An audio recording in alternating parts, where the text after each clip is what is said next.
Bonjour à tous. Bonjour tout le monde. Voici donc notre dernière proposition de l'année avec des vitrines de Noël. Je suis Marie. Je suis Perrine. Je vous conseille en ce qui concerne la communication, le marketing et les tendances.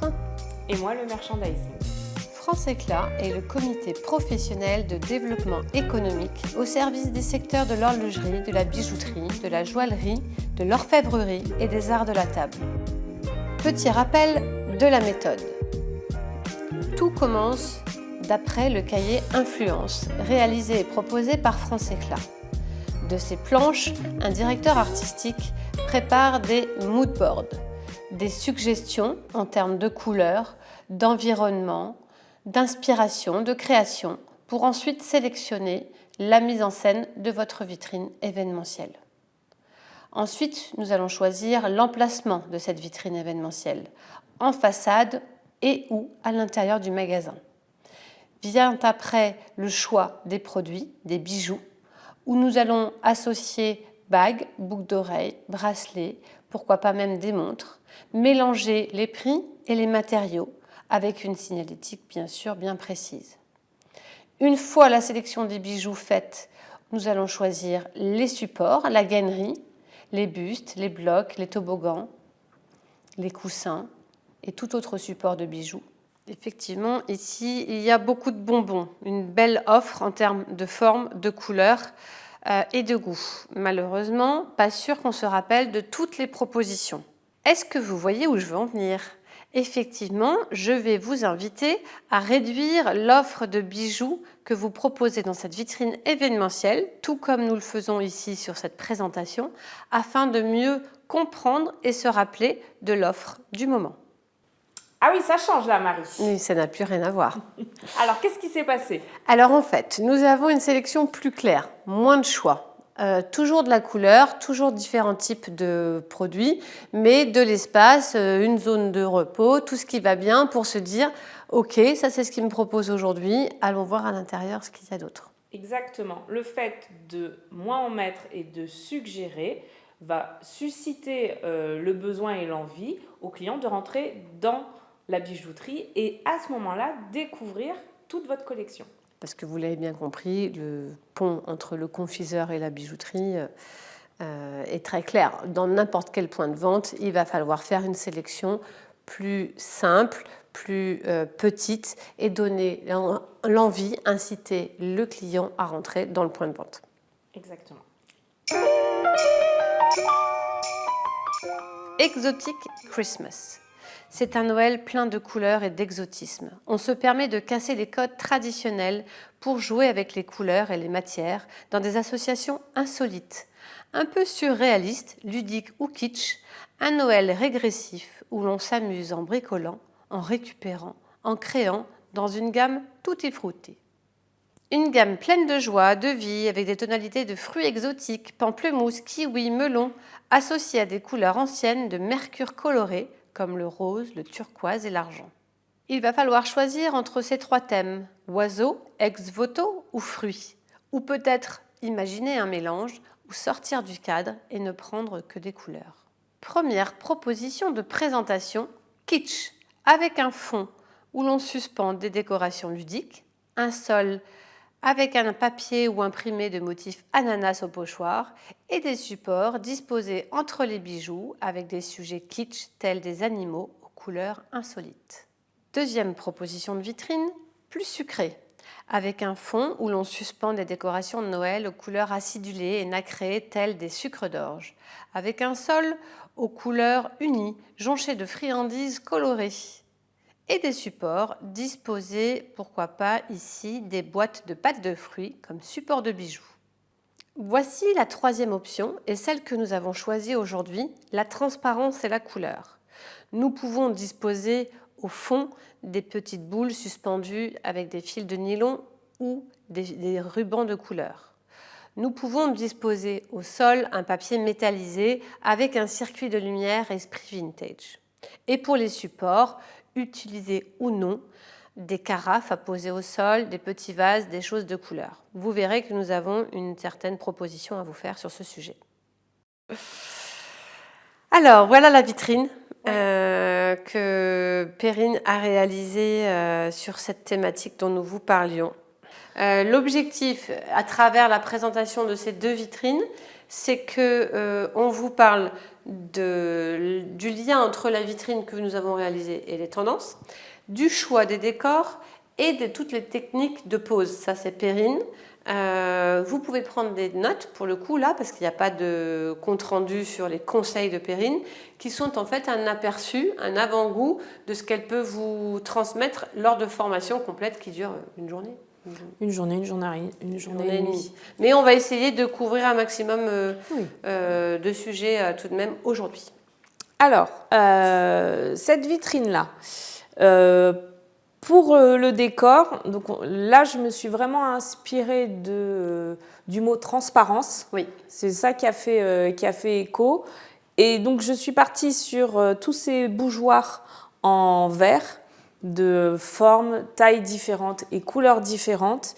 Et j'ai trouvé ça, enfin, en dehors du fait que l'objet, je le trouve très beau, je trouve ça très facile à mettre dans une vitrine parce que c'est plus haut que large. Et on est toujours à la recherche de décors qui sont plus longs, qui vont utiliser d'espace au sol parce qu'on n'a jamais la place en fait. Donc je suis assez friande justement de ce type d'objet. Ces objets, ces photophores-là, je les ai achetés en ligne. Oui. On les trouve un peu partout. Oui, on les trouve vraiment partout. Pour qu'il y ait quand même cette connotation Noël, hein, parce que c'est vraiment l'objet de notre webinaire aujourd'hui. On voulait axer sur les vitrines de Noël. J'ai trouvé une énorme boîte de boules très colorées, de tailles et formes différentes. Donc vous voyez, il y a du rose, du bleu, du vert.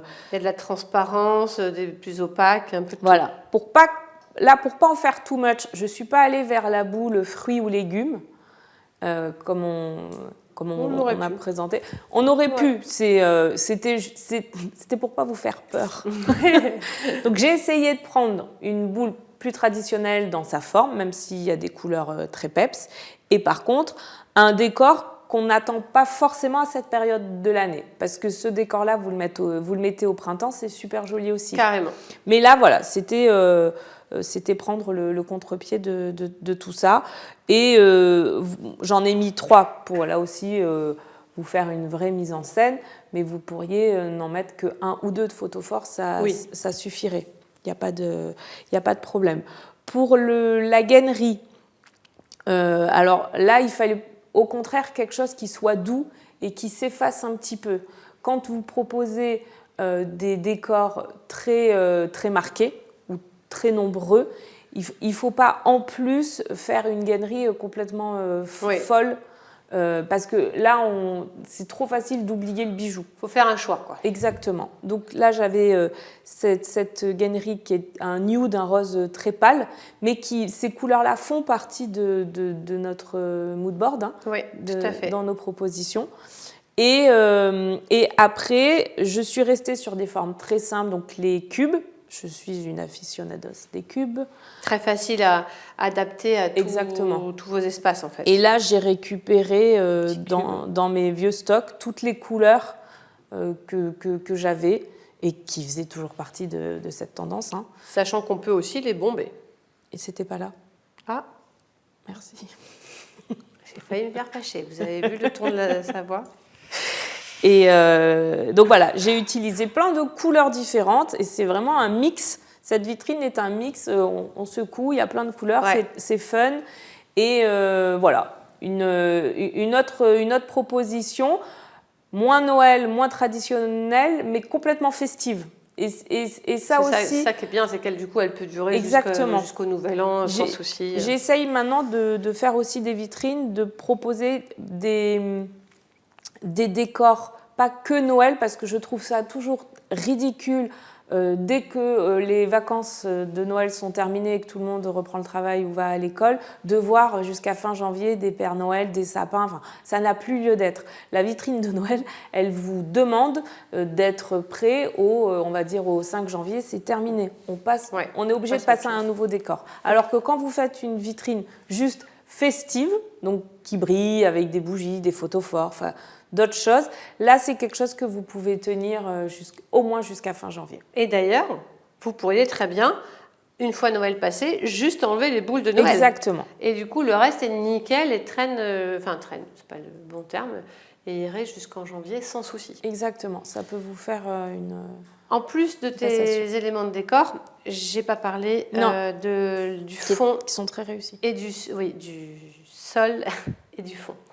Ce sont, pour ceux et celles qui nous ont déjà suivis, ce sont des fichiers libres de droit offerts par France Éclat à certaines dimensions, mais on peut très bien adapter les dimensions pour vous, il suffit de nous le demander.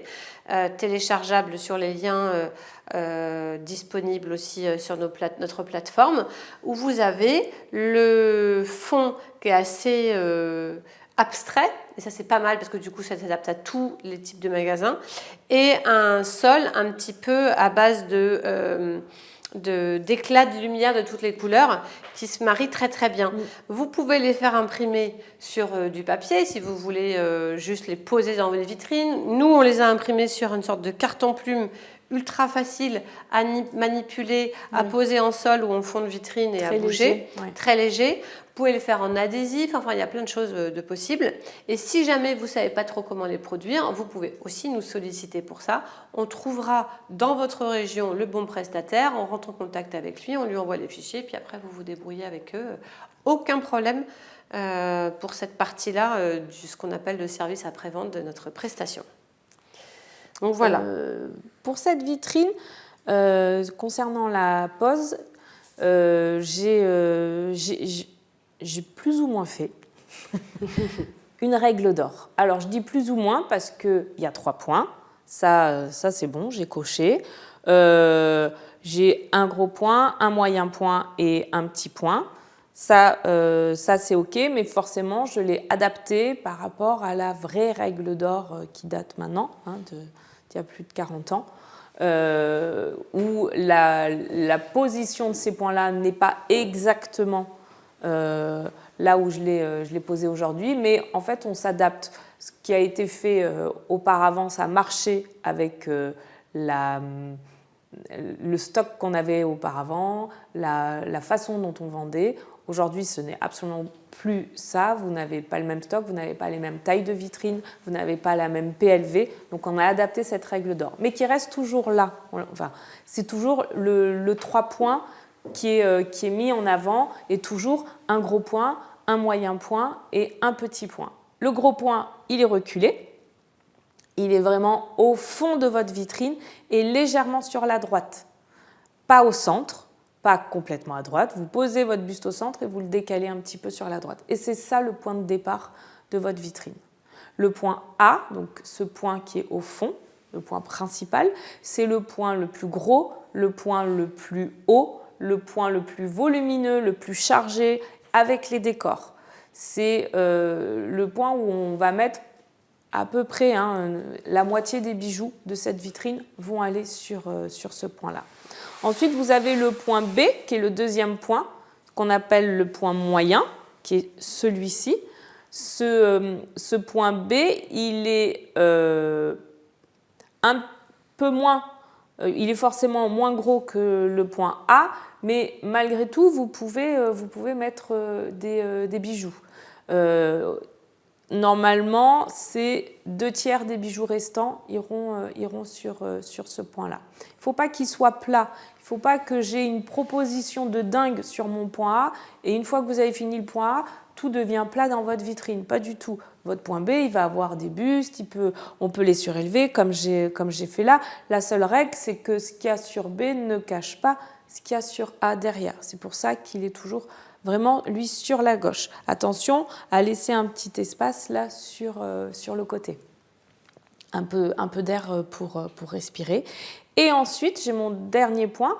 mon point C, qui est le tout petit point, le point anecdotique, où là, vraiment, j'ai peu de produits et peu de matériel. Et je suis en volume et en hauteur, je suis plutôt plate parce que je suis vraiment devant et les volumes et les cubes que je vais mettre ne doivent pas cacher ce qu'il y avait derrière sur A.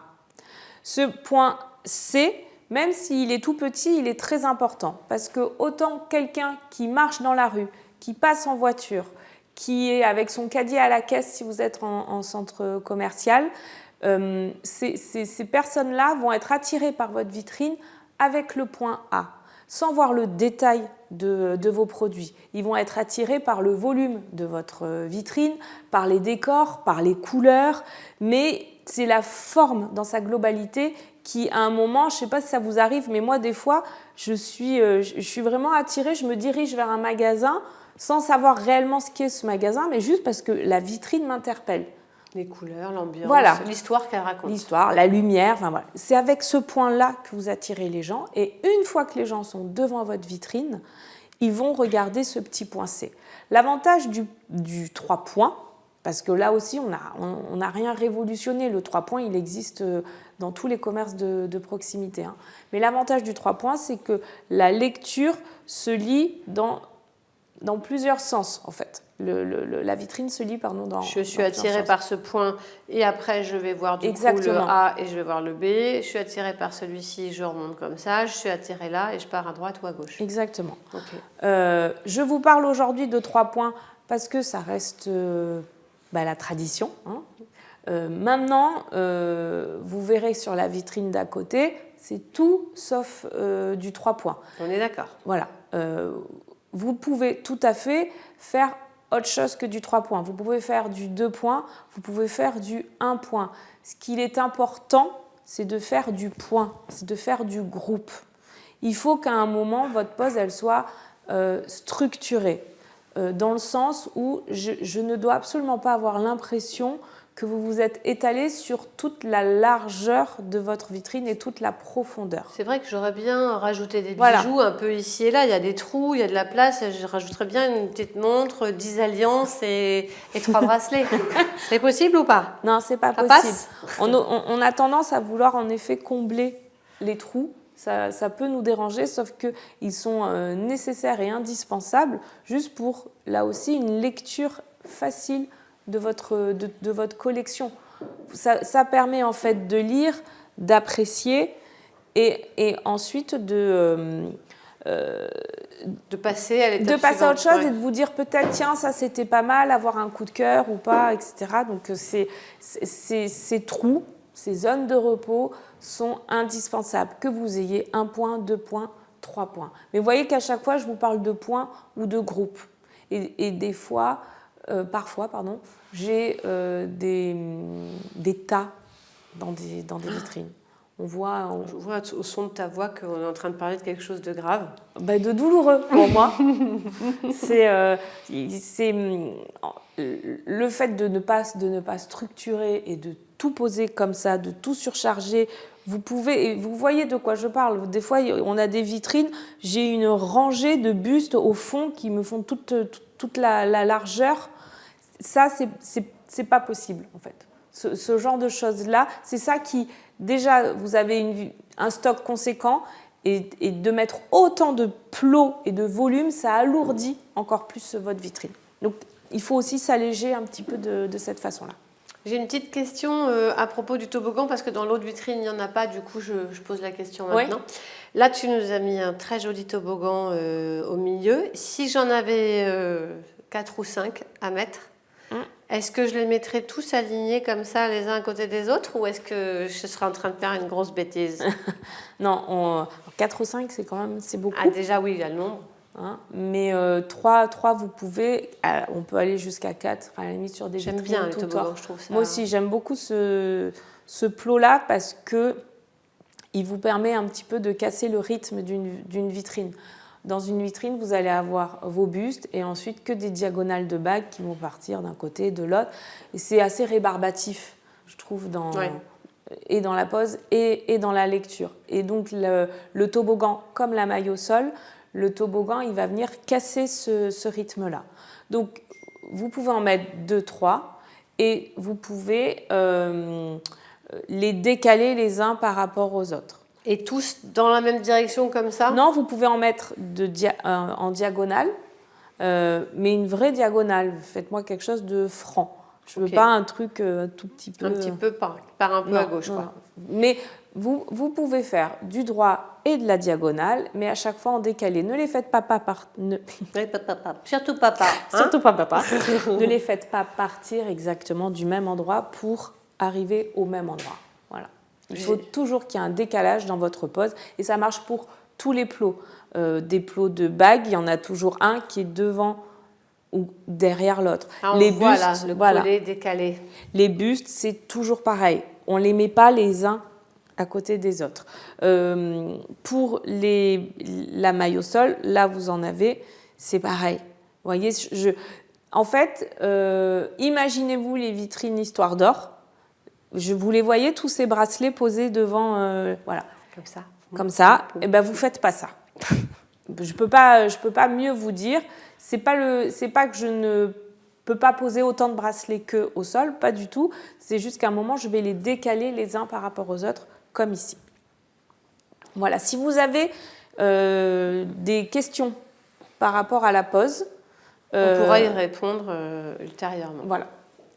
Super. J'avais une autre question, mais du coup, je suis perdue. C'était la maille au sol, tu l'as dit. Oui. L'espace entre les points, tu l'as dit. Ah oui, si, ça y est, je sais. C'est la technique de la symétrie. Ah oui. J'aime bien quand elle me met sur la voie. Oui. Clin d'œil. Tu parles de la symétrie? La symétrie, c'est ce qu'on ne doit pas faire dans une vitrine. C'est ce qu'on ne fait pas en merchandising. Ça marche pour tous les commerces. C'est l'asymétrie, L', qui fonctionne dans de la pose produit. Parce que quelque chose qui va être symétrique est quelque chose qui s'anticipe, qui se devine, et souvent notre cerveau va plus vite que la pose et que votre sélection.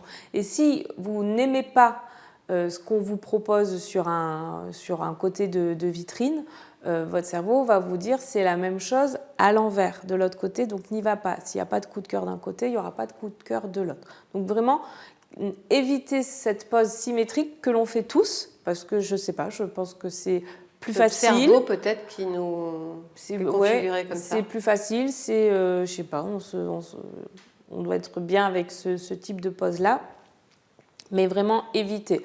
Donc quand je vous parle d'une pose symétrique, c'est que je vais mettre un gros buste au centre de ma vitrine, 2 moyens bustes de part et d'autre, 2 toboggans devant mon grand buste qui vont descendre, et après des diagonales de bagues qui partent toutes vers l'extérieur d'un côté. Donc du côté gauche, elles vont toutes descendre vers la gauche, et du côté droit, voilà, comme ça. Quelque chose. Donc ça, c'est une vitrine symétrique et que je vois beaucoup.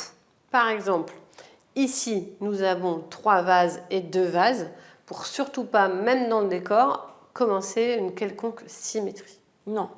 Donc c'est quelque chose où il faut se faire violence, parce que comme je vous disais là à l'instant, c'est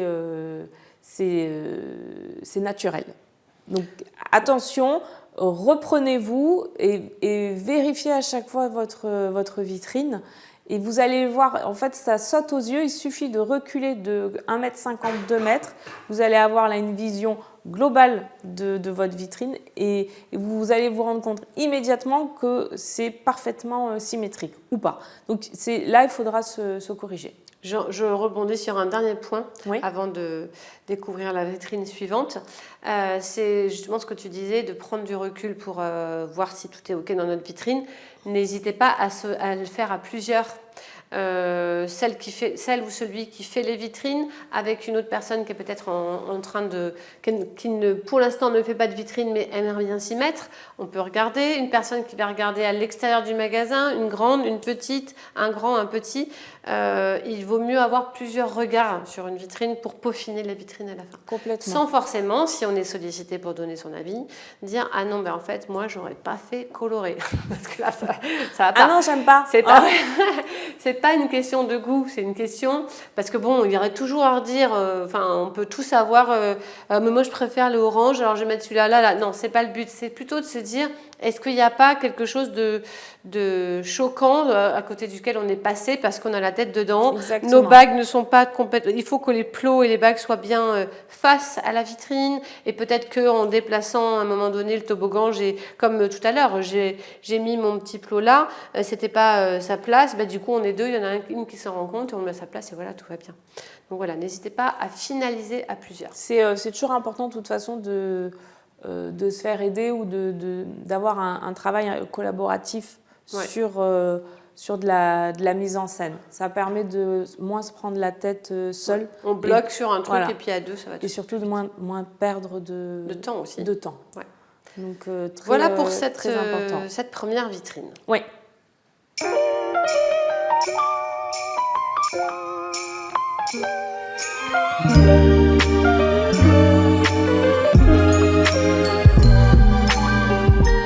Deuxième vitrine de Noël, grand classique. Plus que le retour de la tradition, nous assistons au grand retour des classiques avec tous les codes élitistes et la rigueur requise. La symétrie, la géométrie, la perspective, ainsi que toutes les références à l'histoire et au style néoclassique. Les matériaux nobles sont à l'honneur, ainsi que les couleurs qui appartiennent à des clubs de connaisseurs. Club. Une gamme club avec des références aux nuances masculines ainsi qu'aux pierres précieuses comme le marine, le bordeaux, le vert billard et les grands classiques que sont le blanc, le noir, l'or et le bois couleur miel du cuir gold. 3 options, cloisonné, géométrie parfaite et ogive. Comme je vous le disais, à utiliser séparément, à mixer ou parfois sortir un petit peu du cadre. Première option de mise en scène, les rayures club avec un fond en papier peint de larges rayures, avec un sol en mosaïque et des supports où l'on dispose des boîtes à bijoux en laiton et verre. Option littérature pour cette présentation. Et oui, le livre est à l'honneur, il est utilisé en décor et en support de bijoux. Option Haussmann. Un papier peint trompe-l'œil, un sol en parquet et des supports de petites maisons de porcelaine illuminées comme un village posé sur la cheminée. Donc voici la deuxième vitrine, j'allais dire un petit peu plus classique, mais franchement c'est une question de goût parce qu'elle est aussi très travaillée, très originale et là vraiment... on a ce concept de « je raconte une histoire à travers ma vitrine ». Oui, là, ça fait longtemps qu'on veut le faire. Ouais. Là, on voulait travailler le décor par plan. Oui. Avoir un premier plan, un deuxième plan, un troisième plan. Et c'est ça qui donne de l'épaisseur et de la profondeur dans une vitrine. Très compliqué à faire sur une vitrine chargée. Donc voilà, là, c'était l'occasion. Et le souhait, c'était créer un village. On ne voulait pas juste une genre de skyline sur le fond de la vitrine. On voulait qu'il y ait une proposition entière. Donc, on s'est dit qu'on allait faire comme un village dans cette vitrine-là. Donc, pour ce faire, très simple, nous avons acheté des guirlandes de petites maisonnettes que j'ai découpées. Ces guirlandes, je les ai achetées, elles font, je pense... De 3 mètres Non, moins, elles font 80 cm ou 90 okay. cm. Et donc, j'ai découpé. Oui, j'en ai là. Hop. Et les plus hautes, je les ai mises derrière. Et les plus basses, je les ai mises devant. Pour les faire tenir, donc, soit vous les collez, à n'importe quoi, c'est du papier, donc aucun problème, c'est léger. Ça tient bien. Mais du papier un peu rigide quand même. Oui, c'est au moins 180 grammes, je dirais. Je vous ai amené ça également. C'est des tiges de fleuriste. Ok. J'ai eu travaillé l'année dernière avec ça alors ça marche plutôt sur des petits décors, donc vous les collez derrière et ensuite Ah, chouette. vous allez pouvoir le courber un petit peu et le poser tel quel. Il n'y a pas besoin de l'accrocher à autre chose. Voilà. Okay. Quand le décor n'est pas trop long, avec la tige de fleuriste, ça marche super bien. Pour compléter et qu'il ait un petit peu plus d'épaisseur, on a trouvé ces petites maisons là en plâtre blanche. Alors ça aussi, hyper pratique pour un décor de vitrine. Très peu profond. Très stable. Très stable. Alors, si vous portez les vitrines, vous les enlevez ou vous les mettez couchées. Et il y avait une 3e taille. Nous, on n'a pas pris parce qu'on est sur un petit format de vitrine. Donc voilà, ces petites maisons en plâtre blanc, facile. Et pour finir ce côté village, le petit sapin de crèche. Alors là, je suis autant... j'aime tout ce qui est hyper coloré, etc. Mais le traditionnel sapin de crèche, moi, je suis une fan absolue de cet objet-là. Et je trouve qu'il n'est pas si traditionnel que ça, là. Il est assez original. Enfin, moi, j'en ai vu des moins sympas. C'est vrai ? Ouais. Donc, voilà. Là, j'en ai mis... je les ai un peu disséminés partout sur la vitrine pour faire la forêt. J'en ai trouvé des plus grands, vraiment, pour mettre au fond de ma vitrine, comme je vous disais tout à l'heure. C'est les décors les plus hauts seront toujours au fond de votre vitrine. Et ensuite, j'ai rajouté pour un côté esprit de Noël cette petite pine de pin qui faisait partie d'un ancien décor. Mais là aussi, c'était pour un petit peu agrémenter. Vous avez, parce que dans cette vitrine-là, vous avez du doré. Donc, oui. Nous, on n'a pas mis, mais c'est possible de travailler que du sapin doré. Donc, ces petits sapins de crèche, ils existent de toutes les couleurs. Il y a des bleus, des rouges, voilà. C'est pratique, c'est léger, c'est hyper stable, ça va compléter. Ça, c'est typiquement un produit qu'on pourrait utiliser dans les autres vitrines que la vitrine événementielle pour créer un petit lien.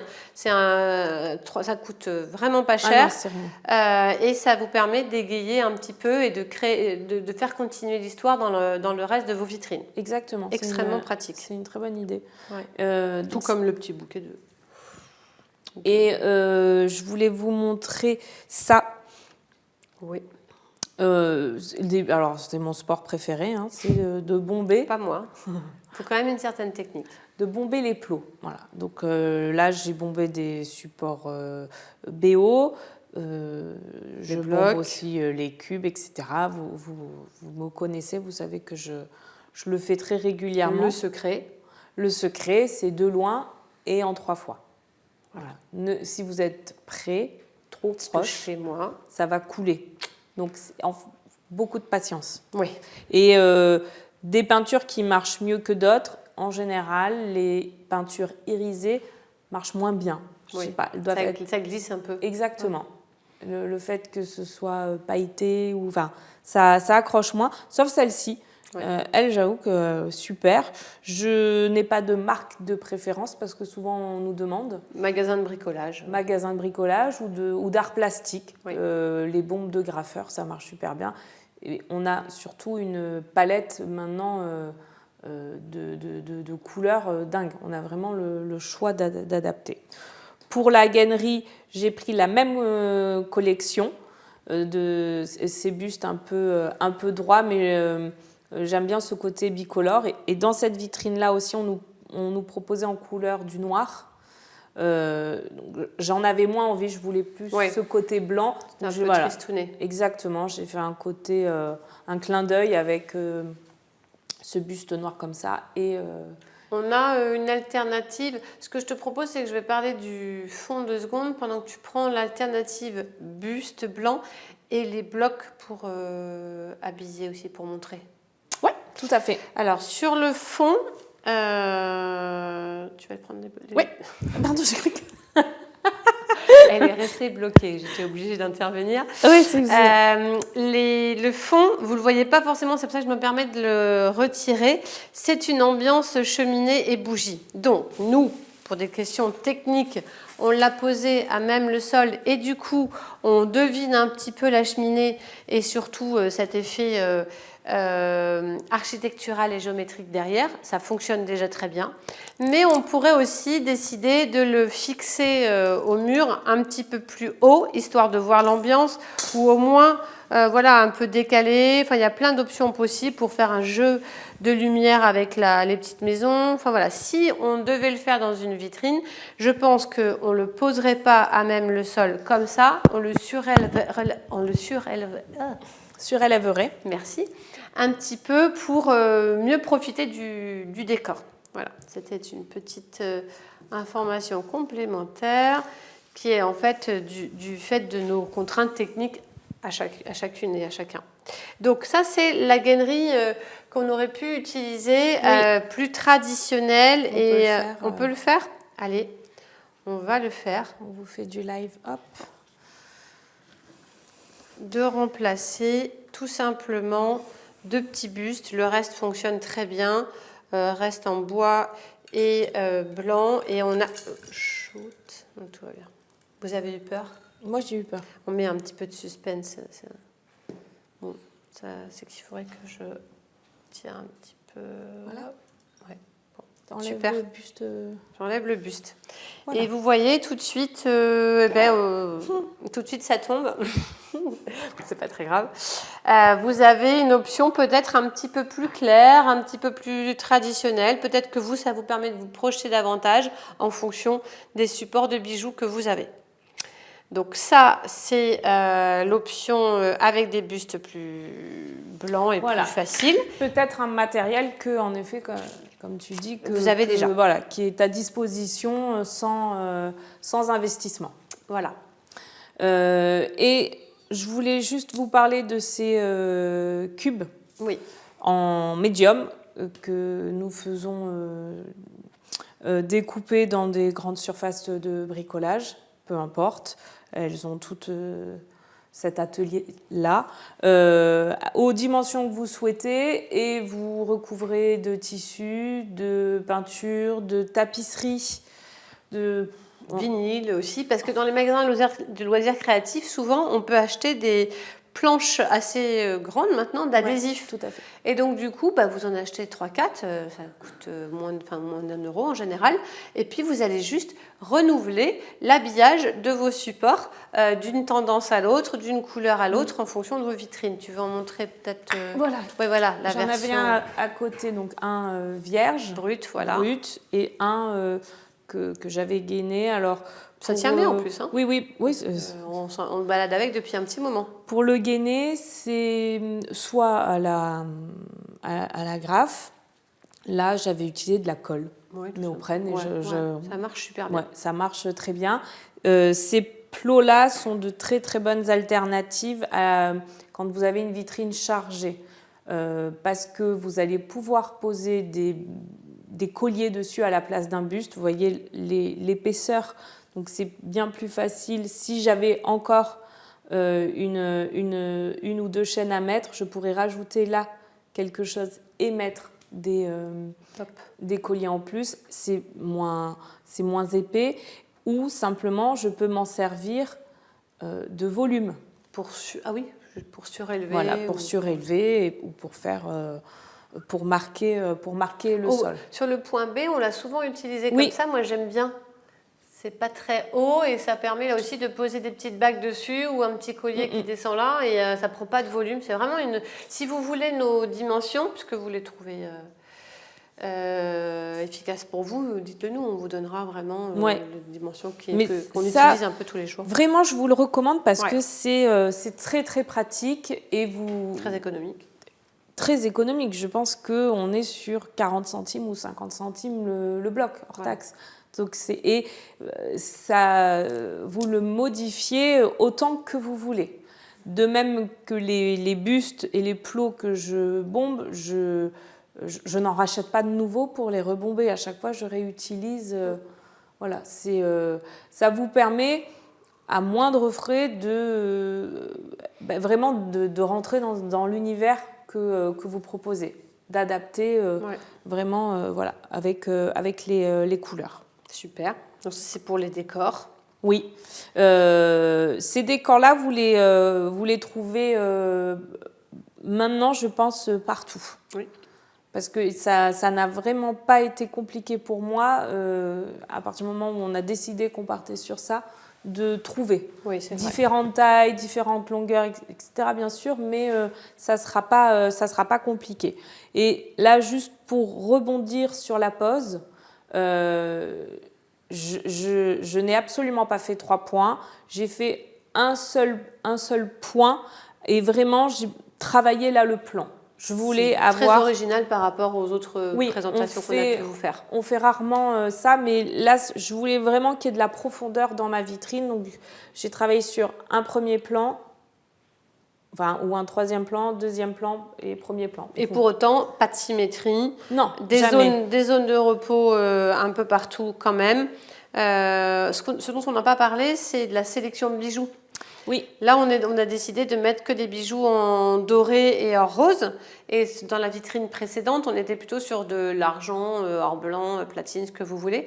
Parfois, on mélange tous les ors ensemble. Mais là, effectivement, c'est sympa aussi de faire un choix de bijoux en fonction de la thématique. Donc, on a choisi dans notre stock des choses en or jaune ou équivalent, des pierres blanches, des résines blanches, des pierres naturelles vertes aussi. Enfin voilà, on a essayé d'avoir une sélection assez homogène autour de la tendance. On essaye à chaque fois d'adapter. On pourrait rajouter des montres. Aisément, ça irait très bien. Moi, j'aime bien mélanger la montre aux bijoux. Je trouve que là aussi, ça étoffe l'offre. Donc, n'hésitez pas, si vous voulez mettre en avant quelques nouvelles montres, vous pouvez. On pourrait faire plus de mélange. On a choisi là ce côté métal jaune, mais vous pourriez faire quelque chose de jaune et blanc. C'est vraiment pas un problème, c'est vous qui choisissez par rapport en conscience. à ce qui vous est possible de mettre sur des contraintes de stock, de nouveautés, voilà. Mais c'est vraiment c'est très libre. Par contre, ce qu'on essaye de faire et vraiment ce qu'on vous préconise, c'est de mélanger les gammes de prix et donc les métaux. Oui. Dans cette vitrine, vu qu'on parle de tendance, elle est un reflet éphémère de ce qui est tendance dans votre magasin par rapport justement à une mise en scène, par rapport à un thème. Donc une sélection va être éphémère et il faut proposer à tout le monde. Je vais proposer du cher, mais du cher qui se marie bien avec de l'abordable, de l'entrée de gamme. Et ce qui est important, c'est bien sûr de marquer quand c'est de l'or, de marquer quand c'est de l'argent, mais n'hésitez pas à faire ces mélanges-là. Et c'est pour ça également que ces vitrines ne sont pas chargées en termes de produits, qu'elles sont vraiment différentes de toutes vos autres vitrines, parce que si on devait faire une vitrine aussi chargée, ça deviendrait un roman. On serait obligé de trop écrire, là c'est argent, là. Donc vous pouvez peut-être faire des groupes, par exemple, là sur ces 4 vitrines-là, 4 bagues-là, je pourrais dire, ça c'est de l'or. Oui. Je peux les associer ou les regrouper dans une vitrine là, mais ça ne m'empêcherait le marquage et la ça ne m'empêcherait pas là de mettre du plaqué or, de l'écrire et d'un prix plus abordable. Sur ça, on s'inspire vraiment du prêt-à-porter qui aujourd'hui vont vous faire des vitrines avec toujours une pièce un peu chère et après des choses plus abordables, et c'est la pièce un peu chère qui va donner l'envie et donner la tonalité de la présentation, et Exactement. Après on va aller vers ce qui nous correspond à nous. Et c'est également aujourd'hui je trouve que les femmes portent les bijoux de cette façon-là aussi. Elles vont avoir de très belles pièces sur elles, souvent les alliances ou les solitaires, mais où elles peuvent avoir une belle montre et un bracelet cordon. On mélange aujourd'hui, nous les bijoux, on les porte, ça ne nous pose aucun problème. Donc c'est bien aussi de refléter le comportement d'utilisation dans nos vitrines. Voilà, on a aussi compris comment on pouvait porter. Donc, et c'est à titre personnel, vous allez voir que c'est très amusant à faire. Ouais. Parce que justement, dans toutes les autres vitrines et dans notre secteur, on est assez bordé, il y a des règles, etc. Là, c'est facile à faire, c'est amusant, c'est beaucoup plus léger. Voilà. Ok. Je pense qu'on a fait le tour de cette deuxième vitrine. D'accord.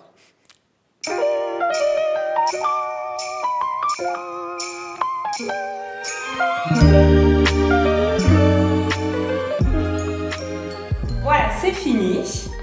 Vous avez donc à disposition sur notre Drive toutes les informations récapitulatives, les fichiers des fonds, des sols, vous le savez.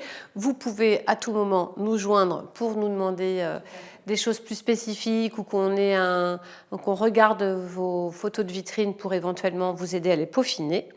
Et sinon, nous vous communiquerons très rapidement le calendrier 2024 avec un petit mélange d'ateliers en présentiel, de webinaires en distanciel et de tutos comme celui qu'on vous a présenté aujourd'hui. À bientôt. À bientôt, au revoir. Au revoir.